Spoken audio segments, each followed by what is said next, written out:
అది విశాలపురం అనే ఒక చిన్న గ్రామం. అత్త కోడలు క్రిస్మస్ న్యూ ఇయర్ పండుగలు.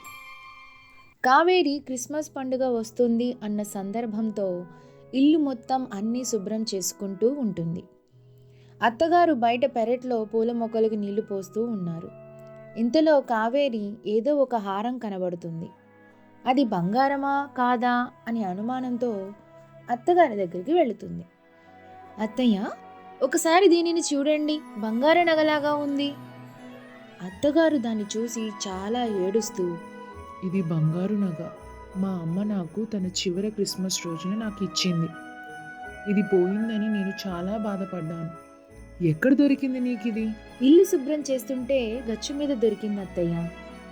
దానిని విని అత్తగారు, సరే అమ్మా, ఈ క్రిస్మస్కి నాకు మరికొంత ఎక్కువ ఆనందాన్ని అందించావు. కానీ ఒక్కసారి మా ఇంటికి వెళ్ళాలన్న కోరిక మాత్రం తీరడం లేదు.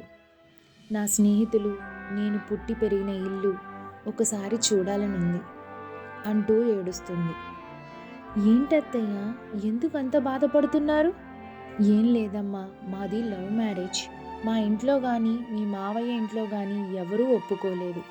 మేము బయటికి వచ్చి పెళ్లి చేసుకున్నాం, మా జీవితాలు మొదలుపెట్టాం. కానీ అనుకోకుండా మా నాన్నగారు చనిపోయారు. మా అమ్మ మంచం పట్టింది. మా అమ్మని ఇక్కడికి తీసుకొని వద్దామని చాలాసార్లు ప్రయత్నించాను. కానీ సరిగ్గా క్రిస్మస్ రోజే నాకు ఈ బహుమతి ఇచ్చి తన మరణించింది. అప్పటినుంచి నేను ఆ ఊరి వైపుకు వెళ్ళలేదు. కానీ నాకు అందరూ గుర్తుకొస్తూ ఉంటారు. అక్కడ జరిగిన ప్రతి క్రిస్మస్ పండుగ నాకు గుర్తే అంటూ కంటతడి పెట్టుకుంటుంది. దాన్ని చూసిన కావేరికి ఎలా అయినా సరే ఈసారి అత్తగారిని వాళ్ళ ఊరి దగ్గరికి తీసుకొని వెళ్ళాలని, అక్కడ క్రిస్మస్ సెలబ్రేషన్ చేయించాలని అనుకుంటుంది. అదే విషయాన్ని తన భర్త శేఖర్తో కూడా మాట్లాడుతుంది. నువ్వు చెప్పింది బాగానే ఉంది, కానీ ఇప్పుడు ఆ ఇల్లు ఎలా ఉందో ఏమో. క్రిస్మస్కి కూడా ఎక్కువ టైం లేదు. ఏం చేయాలి? ఎలా అయినా సరే మీరు అక్కడికి వెళ్ళండి. ఆ ఇంటి వివరాలు కనుక్కొని ఆ ఇంటిని బాగుపరచండి. సరిగ్గా క్రిస్మస్ రోజు సాయంత్రం నేను మావయ్య గారిని అలాగే అత్తయ్య గారిని తీసుకొని అక్కడికి వస్తాను.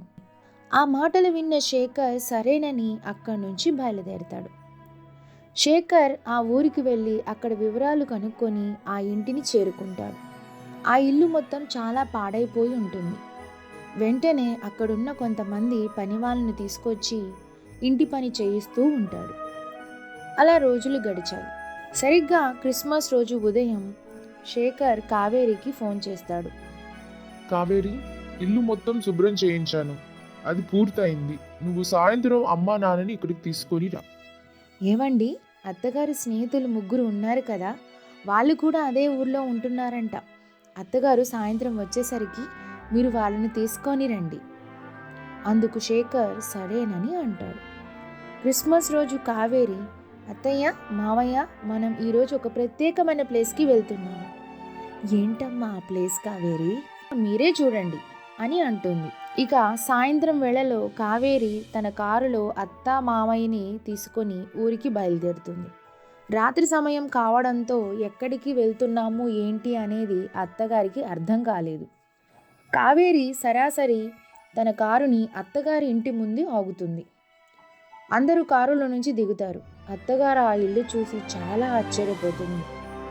ఇంతలో తన స్నేహితురాళ్ళు 3 అక్కడికి వచ్చి హ్యాపీ క్రిస్మస్ అని గట్టిగా చెప్తారు. వాళ్ళని చూసి చాలా సంతోషపడుతుంది. ఎన్ని సంవత్సరాలయ్యింది మిమ్మల్ని చూసి, మిమ్మల్ని అందరినీ ఒకే చోట నేను చూడడం చాలా సంతోషంగా ఉంది అంటూ చాలా ఆనందంగా గడుపుతుంది. స్నేహితులు, ఇదంతా నీ కొడుకు కోడలు చేసిన పని.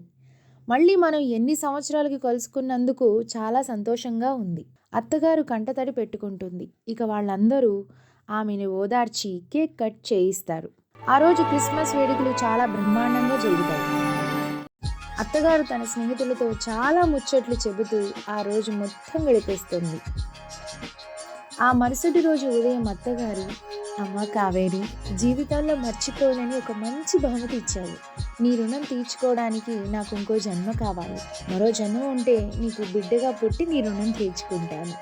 ఆ మాటకి కావేరి నవ్వుకుంటుంది. కొంత సమయం తర్వాత కొడుకు శేఖర్, అమ్మా, నువ్వు రెడీ అయ్యావా? కొంచెం అలా బయటికి వెళ్దాము. ఇంకా ఏమన్నా సర్ప్రైజెస్ మిగిలి ఉన్నాయా? అవునమ్మా, అలాంటిదే, రా. ఆమె సరే అని రెడీ అయ్యి వస్తుంది. ఇద్దరు కలిసి శ్మశానం దగ్గరికి వెళ్తారు. ఆమె ఆశ్చర్యంగా చూస్తూ, ఏంట్రా సర్ప్రైజ్ అని చెప్పి ఇక్కడికి తీసుకొచ్చావు? అదిగో అమ్మా, అక్కడ కనబడుతుంది చూసావా, అదే తాతయ్య సమాధి. నువ్వు చివరి చూపు కూడా చూడలేదు కదా. ఆ మాట వినగానే ఆమెకు కళ్ళ వెంట నీళ్లు తిరుగుతాయి. పరిగెత్తుకుంటూ సమాధి దగ్గరికి వెళ్ళి, నాన్న, నన్ను క్షమించు. మిమ్మల్ని కాదు అని పెళ్లి చేసుకొని మీ చావుకి కారణమయ్యాను. నాన్న, నా మీద కోపం ఉంటే మీరు దాన్ని తీసేయండి. మీ చివరి చూపు కూడా నేను నోచుకోలేదు కదా అంటూ బోరున ఏడుస్తుంది. తాతయ్య, మీరు ఏ కారణం చేత పెళ్లి వద్దు అని చెప్పారో నాకు తెలియదు, కానీ మా అమ్మ చేసిన పని వల్ల మేము చాలా సంతోషంగా ఉన్నాం. మంచి కుటుంబం ఏర్పాటు చేసుకున్నాము. మాకు అంతా బాగుంది. నువ్వు పైనుండి చూస్తున్నావని మాకు తెలుసు. మా అమ్మని క్షమిస్తే ఏదో ఒక రూపంలో ఆమెకు దర్శనం ఇవ్వు. ఆ మాట వినగానే అక్కడున్న ఒక చెట్టు పువ్వులన్నీ గాలి లేకుండానే కేవలం అతని తల్లి మీద మాత్రమే పడతాయి. దాన్ని చూసి తల్లి సంతోషపడుతూ, నాకు చాలా సంతోషంగా ఉంది నాన్న, మీరు నన్ను క్షమించారు, నాకు అంతే చాలు అని కన్నీళ్లు తుడుచుకొని అక్కడి నుంచి ఇద్దరు ఇంటికి బయలుదేరుతారు. ఇంటికి వెళ్ళిన తర్వాత కావేరి, ఏంటత్తయ్య, మీరు సంతోషంగానే ఉన్నారు కదా, ఇంకా మనం బయలుదేరి ఇంటికి వెళ్దామా? నాకు చాలా సంతోషంగా ఉందమ్మా. ఇంకా కొన్ని రోజులు ఇక్కడే ఉందాము. కేవలం ఒక వారం రోజులు అంతే, న్యూ ఇయర్ వరకు, సరేనా? ఆ తర్వాత మనం ఇక్కడి నుంచి వెళ్ళొచ్చు. ఆ మాటలకు వాళ్ళు సరే అని అంటారు. ఇక వాళ్ళు వారం రోజులు అక్కడే ఉండి న్యూ ఇయర్ కూడా సెలబ్రేట్ చేసుకొని వెళ్ళాలి అని అందరూ నిర్ణయించుకోవడంతో అక్కడే ఉంటారు. వారం రోజులు తిరిగేలోపే న్యూ ఇయర్ రానే వచ్చేసింది. కొత్త సంవత్సరాన్ని అందరూ సంతోషంగా జరుపుకుంటారు. అత్త కోడళ్ళిద్దరూ కూడా స్వయంగా వాళ్ళ చేతులతో భోజనాన్ని తయారు చేసి అక్కడే ఉన్న పేదవాళ్లకు వాళ్ళే స్వయంగా భోజనాన్ని అందజేస్తారు. చాలామంది ఆ భోజనం తిని తృప్తిగా వాళ్ళని దీవిస్తారు. ఇక ఆ రోజు కూడా చాలా సంతోషంగా న్యూ ఇయర్ గడిచిపోతుంది. కుటుంబం అంతా ఆ మరుసటి రోజు ఉదయం బయలుదేరి తిరిగి ఇల్లు చేరుకుంటారు. క్రిస్మస్ మరియు నూతన సంవత్సర జ్ఞాపకాలని నెమరు వేసుకుంటూ వాళ్ళతో, చూడండి, మనం ఇంకా ప్రతి సంవత్సరం క్రిస్మస్ మరియు నూతన సంవత్సరం అక్కడే జరుపుకుందాం. నేను బ్రతికున్నంత కాలం నా కోరిక అదే. ఏమంటారు? అత్తగారు మాటలు విన్న కావేరి తప్పకుండా అని అంటుంది. ఇక భర్త మరియు మావయ్య వైపు చూస్తుంది. అందరూ వాళ్ళు కూడా సరే అని చెప్పడంతో ఆమె చాలా సంతోషపడతారు. వాళ్ళు అనుకున్నట్టుగానే ప్రతి సంవత్సరం క్రిస్మస్ మరియు నూతన సంవత్సర పండుగలను అక్కడ జరుపుకుంటూ సంతోషంగా ఉంటారు.